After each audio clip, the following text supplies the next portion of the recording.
नमस्कार, आप देख रहे हैं न्यूज वन टुडे और मैं हूं आपके साथ मानसी सिंह। भारत की राजधानी G20 शिखर सम्मेलन के लिए पूरी तरह तैयार किया गया था। मुख्य कार्यक्रम दिल्ली के प्रगति मैदान में हुआ। सरकार ने इस आयोजन के लिए व्यापक तैयारियां की थी। दिल्ली के कई इलाकों को बदल दिया गया था। दिल्ली की सड़कों में बदलाव आया था। हर घेरे को पानी के फव्वारों, प्रधानमंत्री नरेंद्र मोदी के पोस्टर और विभिन्न कलात्मक नक्काशी से सजाया गया था। हालांकि इस बदलाव में शहर की मलिन बस्तियों और गरीबों को बड़े हरे पर्दों के पीछे छिपाना शामिल रहा। दिल्ली में वसंत विहार के पास कुली कैंप को हरे कपड़े से ढक दिया गया ताकि वहां के गरीब निवासी सम्मेलन में भाग लेने वाले विदेशी प्रतिनिधियों की नजरों से छिपे रहे। शिविर के निवासी आशा देवी ने एक मीडिया से बात करते हुए बताया था कि हम पिछले 13 वर्षों से यहाँ रह रहे हैं। अगले 4 दिनों तक यही हरा पर्दा हम पर छाया रहेगा क्योंकि प्रधानमंत्री मोदी के विदेशी मेहमान भारत आ चुके हैं। हमें छुपाया गया है ताकि ये बाहरी लोग हमारे कुली कैंप में गरीबी ना देख सके। इसी तरह सरकार ने आरके पुरम इलाके में सड़क किनारे बनी झोपड़ियों को तोड़ दिया था। इन झोपड़ियों को अचानक हटाना वहां रहने वाले वंचित व्यक्तियों के लिए एक चुनौती पेश करना था क्योंकि अब उन्हें नए घर खोजने की चुनौती का सामना करना पड़ रहा है। G20 शिखर सम्मेलन से जानवर भी प्रभावित हुए थे। सड़कों पर घूमने वाले आवारा कुत्तों को जिस तरह पकड़ा जा रहा था उसे लेकर कई सवाल खड़े हुए थे। पशु अधिकार कार्यकर्ता अंबिका शुक्ला बताती हैं, G20 के वसुधैव कुटुंबकम के नारे को देखते हुए हमें सभी जीवित प्राणियों के साथ अपने शांतिपूर्ण सह अस्तित्व का जश्न मनाना और प्रदर्शित करना चाहिए। MCD क्रूरता पूर्वक बंदरों, कुत्तों और यहाँ तक कि पक्षियों को भी शहर से हटा रही है।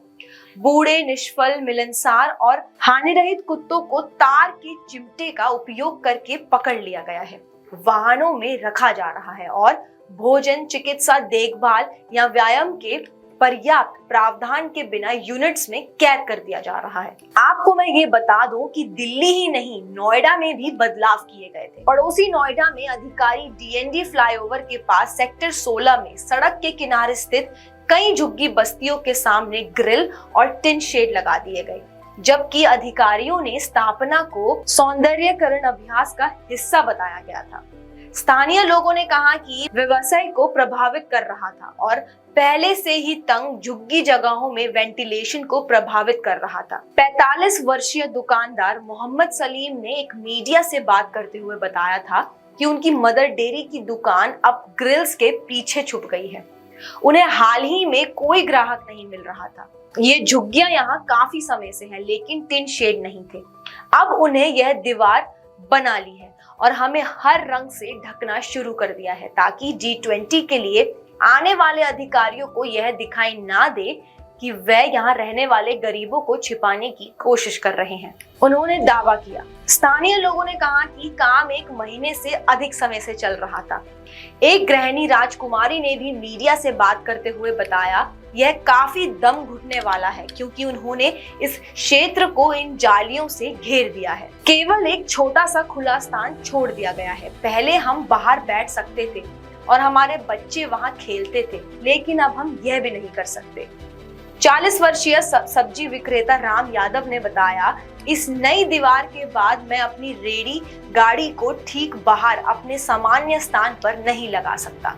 हाईवे स्लम के बाहरी इलाके में किराने की दुकान के मालिक 35 वर्षीय बबलू कुमार ने कहा, हम यहाँ पैक हैं। हमने कुछ स्थानीय अधिकारियों से बात करने की कोशिश की, लेकिन उन्होंने कहा कि चूंकि टेंडर जारी हो चुका है इसलिए वे काम नहीं रोक सकते।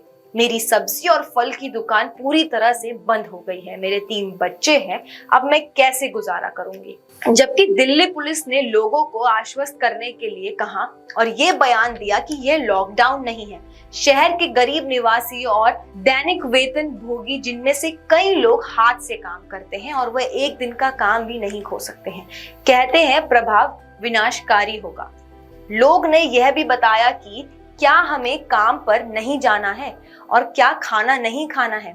क्या हमें इसलिए मर जाना चाहिए क्योंकि हम गरीब हैं? जो सफाई कर्मी के रूप में काम करके प्रति माह 3,000 रुपए कमाती है, लेकिन अब उन्हें अपने वेतन में कटौती का सामना करना पड़ेगा जिसे वे वहन नहीं कर सकती।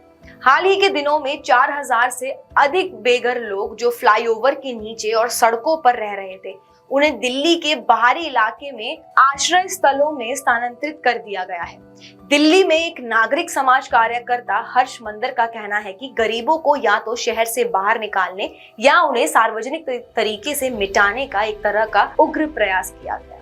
हम दुनिया की 5वीं सबसे बड़ी इकोनॉमी है, लेकिन वास्तविकता ये है कि हमारे पास गरीबों में रहने वाले लोगों की दुनिया की सबसे बड़ी आबादी। गरीब लोगों के बड़े समूह को बाहर निकालना आर्थिक समृद्धि के इस दूसरे पक्ष पर पर्दा डालने का एक प्रयास है जो अत्यधिक असमानता है। आपको क्या लगता है, हमारी सरकार ने सही किया है ऐसा करके?